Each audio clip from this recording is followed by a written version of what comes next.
Dobar dan. Evo kako ja to radim. Kamin priti.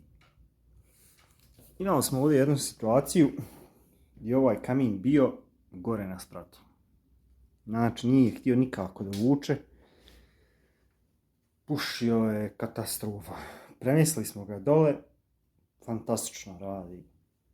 Znači samo smo prebacili instalaciju već postojeću dole. I znači kamin radi fantaziju. Priti 23 kW. Ima negdje oko, čini mi se, 10 radijatora.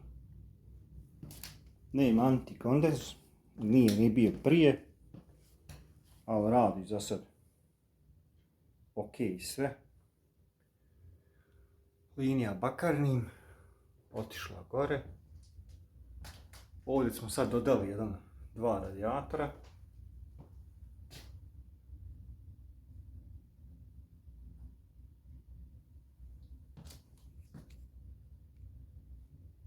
Ovo je 1400. Ovdje je jedan mali. Zagledamo. To je to.